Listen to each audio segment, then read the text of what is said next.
Today I will be discussing the 2019 Brumadinho Dam disaster at the Corrego de Fajo iron mine, which was owned and operated by a company named Vale and located 9 kilometers east of Brumadinho in Minas Gerais, Brazil. First off, what we consider a dam in the USA is quite different from what is constructed by large mining companies in impoverished areas where they have the ability to remain more or less unchecked. These dams are actually what's called an upstream tailings dam. Basically, mining companies like Vale start pumping their mining waste into a depression area and construct a wall of compacted dirt, also known as a dike, to contain the toxic mud. There is no use of metal or concrete to support the structural integrity. It is completely reliant on the fact that the compacted dirt stays solid. As this area becomes full, the company will throw another dike on top of the previous and continue to pump it until it's full again and continuously repeat this process. While this may seem incredibly unsafe, there is a correct and safe way to do this technique of waste management. However, without proper management and regular structural inspections, ultimately everything liquefies and it's gone. Besides improper management, the driving force behind this dam failure is due to something known as static liquefaction. Static liquefaction occurs when the imposed stress of an embankment or foundation exceeds the peak of effective shear strain. Or in other words, the water table continues to rise and saturate a large enough amount of the mud to break through the compacted embankment. These are basically partly saturated landfills that can become catastrophic with enough rain or a large enough magnitude earthquake. Brazil has 87 total upstream dams. All but 4 currently hold the same safety rating that Brumadinho did or worse. At least 27 sit directly uphill from cities or towns and can threaten them if failed. Throughout the years, many locals have raised concerns about the structural integrity of these dams, especially after another dam owned by Vale failed just 3 years earlier and is considered the most catastrophic environmental disaster in the history of Brazil, when toxic sludge reached all the way to the Atlantic and impacted millions. However, in this instance, Vale executives reassured locals that the dam posed very little risk as it had not been in operation for years, and even offered a sort of odd reassurance, pointing out that the mine's administrative offices were right below the dam and that they would, quote, be the first to die.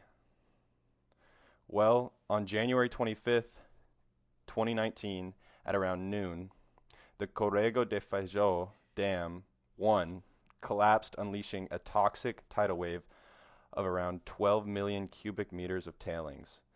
Initially, the mud consumed the mine's entire administrative area, including the cafeteria where hundreds of workers were eating lunch, burying them all alive.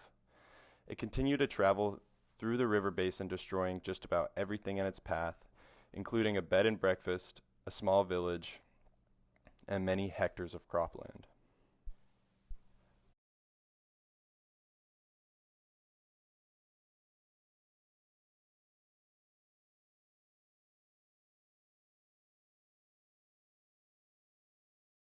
After 2 hours, the mud had traveled over 7 kilometers, reaching the Parapiba River, which is the region's main source of drinking water and supplies water to 1/3 of the greater Belo Horizonte region.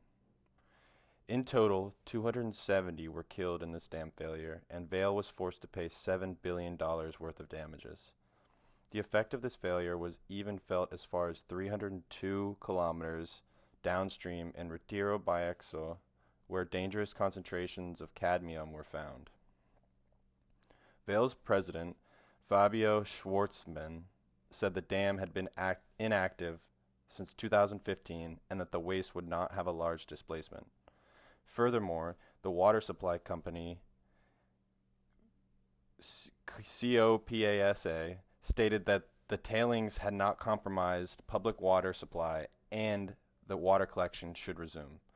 However, Eventually, both of these statements were refuted by various state and federal health, environmental, and agricultural agencies of the Minas Gerais government after determining that raw water from the Parapiba River and from its confluence with the Ribeirão Ferro Cavaro do Para de Mina posed risks to human and animal health and should not be consumed. Later studies showed effects of the pollution impacted communities at least 120 kilometers beyond Brumadinho, including 20 other municipalities. Vale was the main source of income for 37,000 people living in Brumadinho, but as death toll rose, public anger boiled over at the company, and 2 days after the dam collapse, the mayor of Brumadinho described Vale as incompetent and reckless. As stated before, it's easy to blame big companies. However, we must instead turn our attention to the broken systems that exist in most governments that openly enable the exploitation of communities and topography by large companies. Many governments are exclusively interested in the GDP index and have zero motivation to keep the best interest of the country and people at heart. It is inevitable that some sort of corruption will arise when the person performing an inspection is being paid by the company they are inspecting.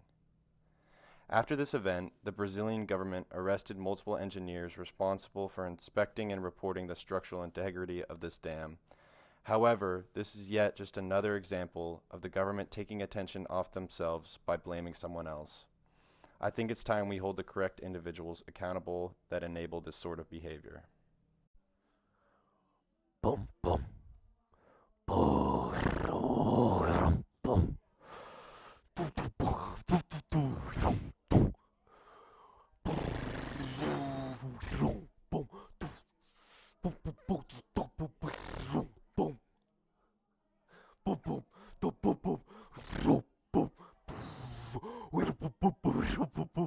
boom.